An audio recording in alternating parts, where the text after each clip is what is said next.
The human services limbo trap. Basically, what they do, this is on without prejudice basis. Now, the limbo trap, it's a very simple, easy way that they actually get you trapped in this. What it is they don't reply to you, they don't respond to you, they just ignore you. So what it is let's say, for example, one that I've had in there, which is about a year old now, approximately, I filed an FOI request.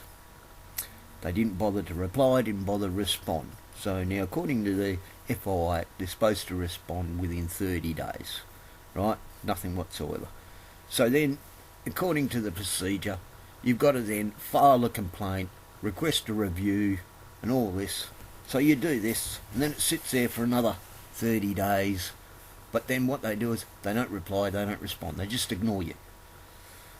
Then you've got to go through their next procedure, because no one wants to touch anything or look at anything or investigate anything unless it's been looked at by an authorised review officer. So you file again. You're asking authorised review officer to look at it as a complaint and failing to comply with the FOI Act and so forth. And in the end, you get no reply, no response. So by this time, you've wasted 90 days and you've had no reply, no response, and they didn't comply with the FOI Act. I mean, I've got one still outstanding there. They've still got it stuck in their limbo trap. Now, basically what they do is you send any sort of correspondence to them at all. Doesn't matter what it is. As long as they ignore it, they just stand around the office and talk about their weekend and drink their cups of coffee and, brag about how wonderful, their job is, because all they've got to do is do nothing, don't reply, don't respond, and they've got you and you can't do anything about it. Because the simple little way it works is they don't reply, don't respond. You go to the Ombudsman or the Freedom of Information Officer or the Administrative Appeals Tribunal or anywhere you want to go, and you'll get the same answer from all of them.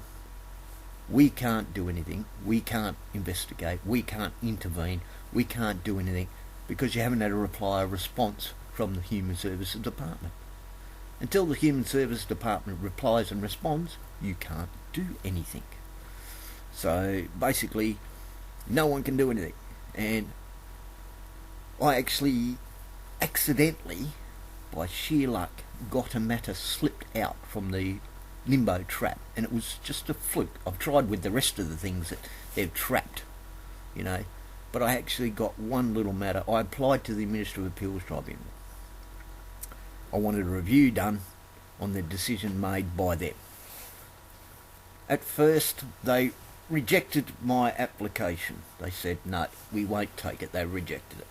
But a bit of time had passed, and I thought, no harm in trying again. So I applied again and said that nothing's happened. They won't respond, won't reply. So the Administrative Appeals Tribunal actually accepted it, and I was quite shocked. Now, what I gathered happened here, which I'm not sure, somehow went from the Administrative Appeals Tribunal back to Human Services.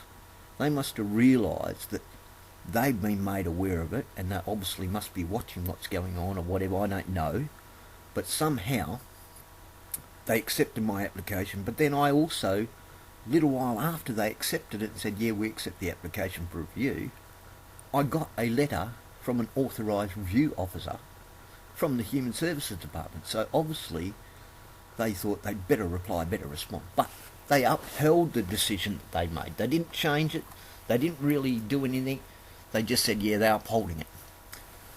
So I went through the Administrative Appeals Tribunal's procedure, had to get all my documents dug out, all the documents that were relevant, prepare my case, prepare my verbal evidence that I was going to give, spent hours and hours and hours, working on all this, formulating all the paperwork and bits and pieces and the acts and whatever. Now, what happened was, there were some other relevant documents which I did not have, but I knew they existed. And it was basically the same case that happened to me in the past with the Human Services, but they overturned their own decision in the end, in the past, because they knew they were wrong. But this time they were so stubborn, they weren't going to overturn their decision this time. So they're doing the same thing in a repeated action, but we're going to not overturn their own decision. So I put in a request to them to bring the relevant documents that I knew existed that were related to the case before the Administrative Appeals Tribunal, and they withheld them. They didn't give them. I gave a copy of that request to the Administrative Appeals Tribunal, and they didn't impose them to bring the documents forward. So the Human Services Department withheld evidence that was relevant to the proceedings just to try and influence the outcome. Well, in the end, I mean, after all the hours and hours of work and all this and the relevant, acts and preparing myself and verbal evidence, well, when I got to the Administrative Appeals Tribunal for the verbal part of it, and they basically cut me short. I didn't even get a chance to actually give all my verbal evidence that I'd prepared, reference to this act, reference to that, reference to this document, reference. I basically asked a few questions and cut short, but they found in my favour anyway. They said, yes, you're right, yep, they made a decision that's wrong, it didn't comply with the act and the law and whatever. So in the end, you're supposed to give them 28 days to comply. The Human Services are supposed to receive the documentation, which the Administrative Appeals Tribunal send out, and it looks all official. It looks like court documents, like the applicant, the defendant, all this, and it looks really fancy, looks really, really good. All their conclusions and findings, it's all there and this and that, and overturn the decision, even backdate it from the date that they made the decision and all that. Then you've got to allow 28 days for Human Services to comply. After past the 28 days, it was well past the 28 days, I sent a fax to the Administrative Appeals Tribunal and informed them that they would not comply, they did not comply, they won't comply, and everything's exactly the same still. They just won't change their decision. They've just refused. So I don't get a written response or a reply from the Administrative Appeals Tribunal. I actually get a phone call. And they said, well, we can't impose or enforce them to comply with our findings. And I thought, well, what good is the Administrative Appeals Tribunal? They can see that I'm right, according to the acts and laws and everything and so forth, that they've made a wrong decision and they've overturned it, but the Human Services just ignore it, so they won't comply. So why not tell the applicant then they don't have the power or ability to make them comply? Because my understanding was, once they made the decision, it overrules and everything gets put back in place properly how it's meant to be. Proper decisions are made. But I find out apparently they don't have the ability, told me verbally over the phone, wouldn't even write to me to inform me of this. And if they'd informed me right at the beginning that they could make a recommendation, that's all they can do, I wouldn't have wasted hours and hours and all that work and everything to get it sorted out. So why have we got an Administrative Appeals Tribunal when basically they can't do anything? They just got no power to enforce their findings, regardless whether you win or not. Now, also, there's other matters as well. I mean, I've got so many things stuck in their limbo trap. I got violently attacked. And when I got violently attacked, I got attacked from behind. I didn't even see it coming. Now, I don't know what was wrong with this person, but, he was on drugs and whatever. He just lost the plot, and I happened to be in the firing line and hit me from behind. Struck me in the back of the neck and the shoulders and all that stuff. I didn't see it coming. Went down on the ground. I'd been violently kicked with steel cap boots and, and so forth. Suffered quite a few injuries, kicked me in the ribs and my spine, but I was of the mind to protect my head. Even though I used my arms around my head, got bruising on my arms and stuff like that, injury to my shoulder and my elbow and all sorts. But the thing is, I went to the hospital, right? Okay, sorted that out. Went to the doctor after the hospital. I'm lucky to be alive because, I mean, if I wouldn't have had the intelligence to protect my head, I mostly would have been dead from brain injuries because, I mean, steel cap boots to the head. It's not good. And, I mean, I actually had a headache for 5 days after the attack, so obviously my brain had been kicked about in my head. I had a black eye, tooth kicked out, but my arms reduced the impact of the boots. So I got hit in the head maybe by about half the impact. That was from the strength of the blows and so forth, but still was enough. If I wouldn't have done that, I mostly would have been dead now, brain injury. But I sustained a lot of injuries, you know. The most significant thing was for the first 5 days, my brain just didn't function. It was just that migraines were so bad, I just couldn't think, couldn't do anything. Well, anyway, I went to the doctor. I got a medical certificate from the doctor.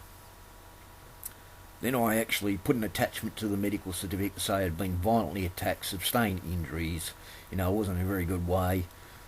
And I faxed this medical certificate and my attachment to the Human Services Department to get an exemption because I needed to rest to recover from this violent attack. And I could hardly even walk around because, I mean, my left foot was badly bashed up. Both my knees were badly bashed up. Took one hell of a kick into my spine, which made it very hard to stand upright. I mean, I was walking around like a 99-year-old man in agonising pain, right? Now, they didn't give me the exemption. They didn't even bother to reply or respond. Nothing. They just ignored me. All I got was, if you don't attend the job service provider's appointments, you will lose your payments. So, Human Services Department just completely ignored this. So I went to Welfare Rights. I mean, Welfare Rights somehow found out there was a little mistake the doctor had done on the medical certificate, a little oversight, which I didn't completely understand. I've got no idea, you know, it was just some weird... Well, anyway, I took the letter from Welfare Rights to the doctor. He went through it, and he looked at this, looked at a copy of the medical certificate and all that, a proper one that the Human Services Department actually issues. So they've got all their questions and the boxes you've got to tick. So it was a proper one done for them. So he fixed this technicality. So I refaxed it to him with also an attachment saying that through all the x-rays that I've had and scans and that, I mean, I've got damage done to me, and basically the only way to rectify damage to me is operations and stuff like that, because, you know, it's damaged. And if this certificate, medical certificate, you know, is not good enough, inform me, you know, if it doesn't comply with requirements, because I really needed to try and recover. Well, anyway, they just ignored me again. So, I mean, in the end, mate, I had to go to the job service provider, to the appointments and everything, trying to recover, in agony, dragging myself there, walking in absolute pain. I mean, both my knees were really, really giving me pain. I walked hunched over because my spine was giving me pain. I was actually breaking in a sweat, and it's cold weather. We're talking about cold weather time, and in winter, you know, you don't break out into sweat for no reason. I mean, I'm breaking out into sweat because of pain. I mean, agonising pain. Now, the woman at the job service provider, I have to give her credit. I mean, she was quite decent. She just took one look at me. I must have been really white and pale, and she must have realised it was, you know, it was bad. And she just said to me, "Are you fine?" I said, "No, I'm in agonising pain." And she said, "Look, I'll tick you off attended, go home and rest," you know. She said, "But I'm sorry, we can't give you exemptions. We've got to comply because we're only contractors. We can't say, yeah, give you an exemption to rest and relax. We can't do anything."